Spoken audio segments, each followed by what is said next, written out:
Assalamualaikum warahmatullahi wabarakatuh. Saya Muhammad Abdul Rashid, jurusan mahasiswa Universitas Dian Nusantara, jurusan Public Relation, Fakultas Ilmu Komunikasi, ingin menjelaskan tentang persepsi. Dan tujuan dibuatnya video ini adalah untuk memenuhi syarat tugas UTS saya nanti. Yang pertama adalah pengertian persepsi. Persepsi adalah kata-kata yang sering kita dengar di sekitar kita. Secara garis besar, kita sering mengartikan persepsi sebagai sebuah sikap atau pandangan terhadap sesuatu yang sifatnya sangat subjektif. Dalam sebuah persepsi, terdapat anggapan seseorang mengenai suatu objek tertentu atau suatu hal yang menjadi pokok penilaian. Jenis-jenis persepsi. Pertama, persepsi melalui indera penglihatan seperti mata contohnya. Lalu yang kedua, persepsi melalui indera pendengaran seperti yang kita tahu yaitu kuping. Lalu yang ketiga, persepsi melalui indera penciuman yaitu hidung. Dan keempat, persepsi melalui indera pengecap atau lidah. Dan yang kelima adalah persepsi melalui kulit.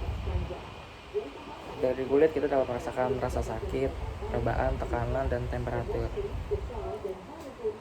Ciri-ciri persepsi. Yang pertama yaitu proses pengorganisasian berbagai pengalaman. Lalu yang kedua, proses menghubung-hubungkan antara pengalaman masa lalu dengan yang baru. Yang ketiga, proses pemilihan informasi. Yang keempat, proses teorisasi dan rasionalisasi.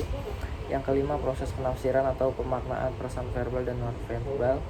Yang keenam adalah proses interaksi dan komunikasi berbagai pengalaman internal dan eksternal. Lalu yang ketujuh adalah melakukan penyimpulan atau keputusan-keputusan, pengertian-pengertian, dan yang membentuk wujud persepsi individu. Faktor yang mempengaruhi persepsi itu ada dua, faktor internal dan faktor eksternal. Faktor internal yaitu faktor-faktor yang terdapat pada diri kita sendiri yang mencakup beberapa hal antara lain fisiologis, perhatian, minat, kebutuhan yang searah, pengalaman dan ingatan, dan suasana hati. Fisiologis, informasi yang diperoleh melalui indera kemudian akan mempengaruhi dan melengkapi usaha untuk memberikan arti terhadap lingkungan sekitar. Lalu yang kedua, perhatian. Individu memerlukan sejumlah energi yang dikeluarkan untuk memperhatikan dan memfokuskan pada suatu objek, sehingga perhatian seseorang terhadap objek berbeda dan akan mempengaruhi persepsi terhadap suatu objek. Minat. Yang ketiga adalah minat. Perceptual feelings merupakan kecenderungan seseorang untuk memperlihatkan tipe tertentu dan stimulus. Lalu yang keempat adalah kebutuhan yang searah. Kuatnya seseorang individu dalam mencari objek yang dapat memberikan jawaban sesuai dengan dirinya. Lalu yang kelima adalah pengalaman dan ingatan. Pengalaman tergantung pada semua masa, mengingat kejadian-kejadian lampau untuk mengetahui suatu rangsangan dalam pengertian luas. Lalu yang ketujuh adalah suasana hati.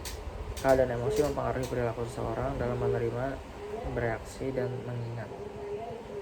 Lalu faktor eksternal, faktor yang dapat dari lingkungan di sekitar kita, seperti ukuran dan penempatan diri dari objek atau stimulus. Semakin besar hubungan suatu objek, maka semakin mudah untuk dipahami, sehingga individu mudah dalam memperhatikan dan membentuk persepsi. Lalu motion dan gerakan. Motion atau gerakan, individu akan banyak memberikan perhatian terhadap objek yang memberikan gerak dalam jangkauan panjang dan jangkauan pandangan dibandingkan objek yang diam. Lalu warna dari objek-objek. Objek-objek yang mempunyai cahaya lebih banyak akan lebih mudah dipahami. Lalu keunikan dan kekontrasan stimulus luar yang penampilan latar belakang yang berbeda akan lebih menarik perhatian. Lalu proses terbentuknya persepsi. Walgito dalam bukunya menyatakan bahwa terbentuknya persepsi melalui suatu proses, di mana secara alur proses persepsi dapat dikemukakan sebagai berikut. Berawal dari objek yang menimbulkan rangsangan, dan rangsangan tersebut mengenai alat indera atau reseptor. Proses ini dinamakan proses kealaman atau fisik. Kemudian rangsangan yang diterima oleh alat indera dilanjutkan oleh syaraf sensoris ke otak. Proses ini dinamakan proses fisiologis. Selanjutnya terjadilah suatu proses di otak, sehingga individu dapat menyadari apa yang ia terima dengan reseptor itu sebagai suatu rangsangan yang diterimanya. Proses yang terjadi dalam otak atau pusat kesadaran itulah dinamakan dengan proses psikologis. Persepsi merupakan bagian dari seluruh proses yang menghasilkan respon atau tanggapan di mana setelah rangsangan ditetapkan, pada manusia, prosesnya adalah kenalan, perasaan, dan penalaran. Persepsi dan kognitif diperlukan dalam sebuah kegiatan psikologis. Rasa dan nalar bukan merupakan bagian yang perlu dari setiap situasi rangsangan, sekalipun kebanyakan tanggapan individu yang sadar atau bebas terhadap suatu rangsangan dianggap dipengaruhi oleh akal atau emosi atau kedua-duanya.